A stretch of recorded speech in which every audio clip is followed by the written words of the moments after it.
Hello, welcome back to Urban X-Files. My name is Keith, and today I'm going to continue the stories of murder and mystery. And today's story is a string of murder-suicides that happened in the northwest of England that could be the work of a serial killer who's not being caught. Now, this goes back to a few decades ago when a coroner was suspicious of a string of alleged murder-suicides that involved some elderly couples. And the string of deaths of these elderly couples in these murder-suicide cases has led to the possibility of a serial killer that has not been caught. Now, the stories in today's video are two husband and wife who were murdered in a very similar way, but were put down to murder-suicides. But as time's gone on, the coroner involved who investigated the autopsies has put forward a theory where she thinks that there's more to it. Now, the first couple is located in Wilmslow in Cheshire, and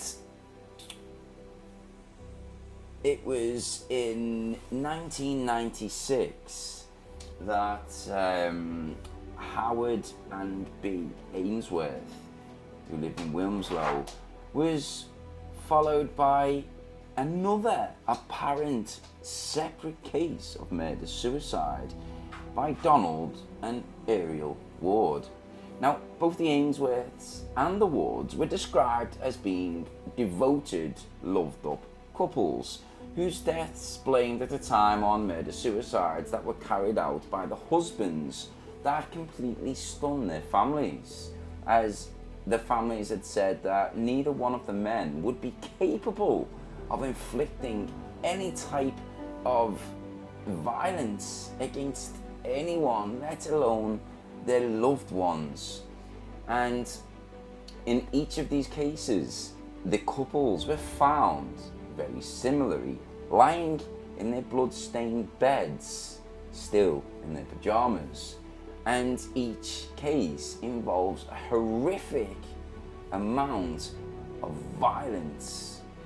And in each case, there has been no history of any domestic violence that were known to the police.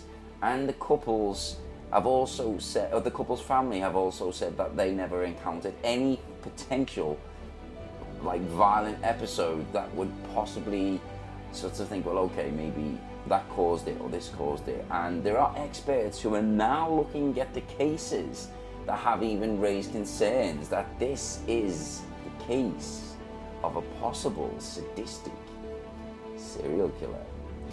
There have been 3 other murder-suicides that have been identified involving elderly couples throughout the northwest of England that authorities have now begun to look at in review of the light that's been shined upon by this coroner who raised suspicions, even though it was 30 odd years ago when this happened.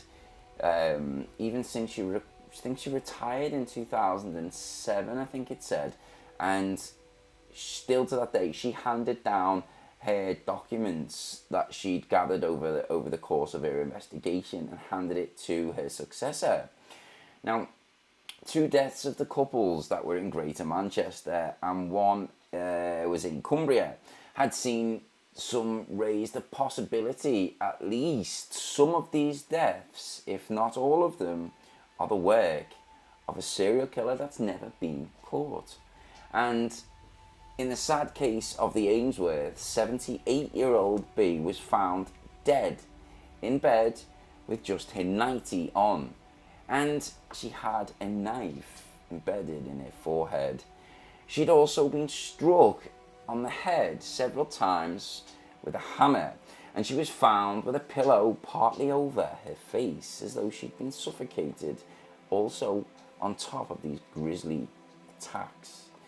And although she'd been struck about the head multiple times with a hammer, but she was found with a pillow over her face, does not really make sense to me, but who am I? Now, the husband, whose name was Howard, who was 79, he lay beside her, still in his pajamas, with his head hooded in a bag. Now, police investigated and found a suicide note seemingly written by her husband, Howard, and he declared the deaths as a murder-suicide. Now, 3 years after these were found, that there was another eerie, similar scene. Ariel had been bludgeoned to death, stabbed and suffocated, and her head was found to be partly covered by a pillow. And her husband Donald was found next to her with a knife embedded in his heart. Police who investigated these deaths had found that Donald's mind must have been disturbed and that he had taken his own life after killing his beloved wife. In both cases, the women's bodies were reportedly found with their nighties hitched above the hip. Strange. The coroner's officer in Cheshire was Christine Hurst, and she reported that she was so troubled, as I mentioned earlier, by these similarities in this case, that she'd embarked on a special file that went largely undisturbed for 20 plus years. She said in a written statement that she'd later reportedly said these cases just don't seem right, and she'd been appalled at the level of violence struck by the similarities in both these victims and the demise and body positionings. It just didn't seem right. Now, as I said before, it was 2017 that she retired, and she had passed her file onto her successor, who had the name Stephanie Davis. And according to newspaper reports, Stephanie Davies compiled a 179-page report that explored the circumstances of the 5 murdered suicides. The report put together by her, the Chief Coroner and the Chief Coroner's Office for Cheshire Police had said the predecessors' fears that these cases had striking parallels and raised the alarm that there is potentially more, that there is a serial killer on the loose for over 30 years that has taken the lives of elderly people, yet they are unable to find something in their investigations that would link these awful cases to a potential murderer. Now, she narrowed down the cases of the type of injuries that were suffered by the couples in Wilmslow and identified 3 more apparently similar cases that were across Manchester and also one in Cumbria. The newspaper, the Sunday Times, said that Davies had made clear in the report that she cannot be sure that those 3 cases are linked until their police files have been reviewed.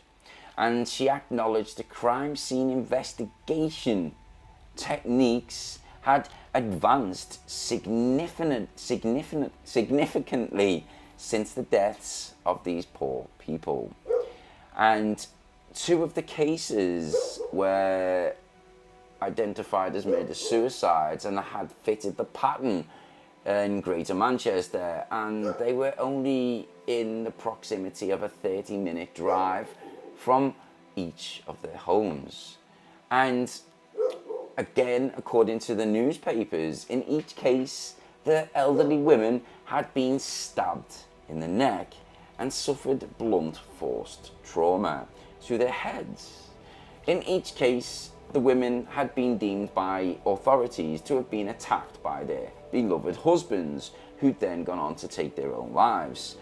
a lady called Violet Higgins, who was 76 years old at the time of her death, was an ex-policewoman, and she was found dead alongside her husband, Michael, who was 59 at the time.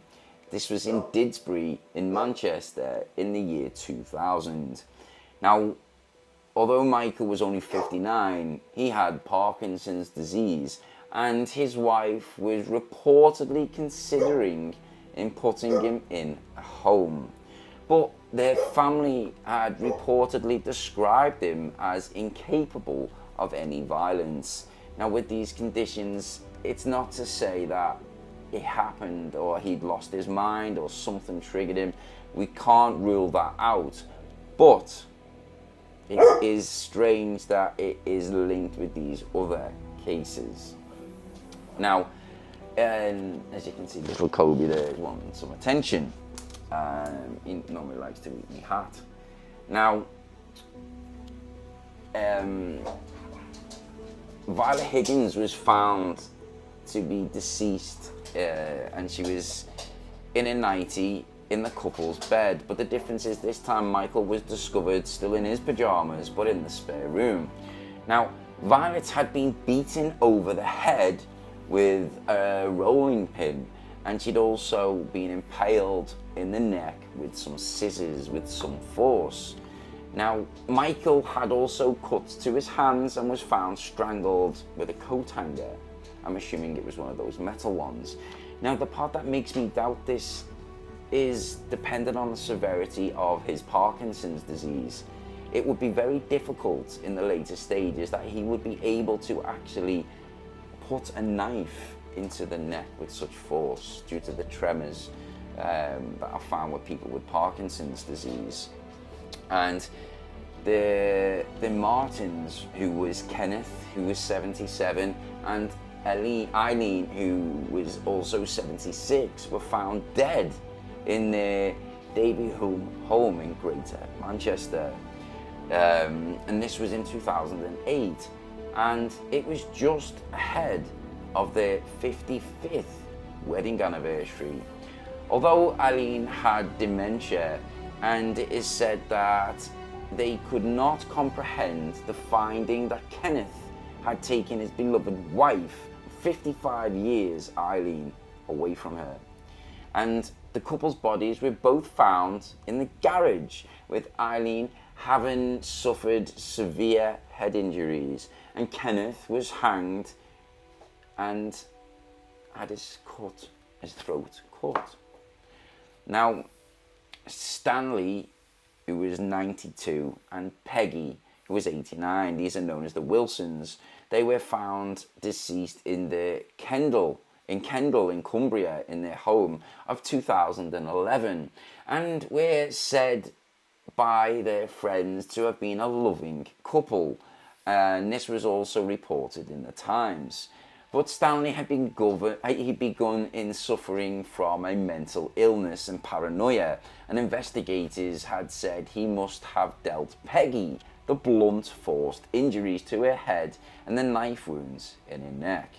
And sadly, Stanley died of cuts to his neck and his body that are ruled by the investigations to have been self-inflicted.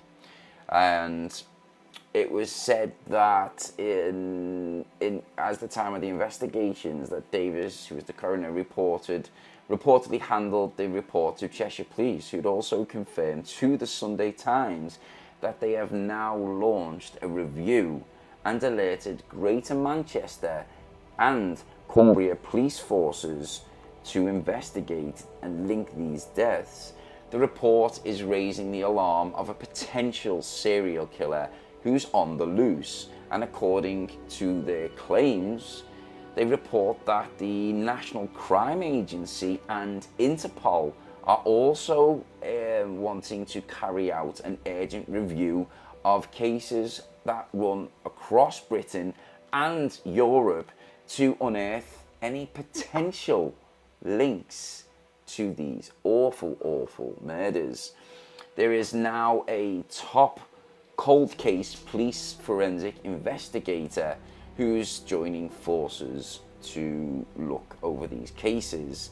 and with the coroner Davies about the Wilmslow murder case, claiming that vital clues had been missed in the initial investigations, and this was reported in the Sunday Times, and it's quoted saying that they would be looking at the same offender that's involved in both cases as a very real possibility. His review of Davies' files reportedly said, although he warned he was not certain, that a Mr. Fazal, the former chief prosecutor for the Northwest, had also told the Sunday Times that the concerns raised in this report need to be taken very seriously, and that we could potentially have a serial killer in the midst.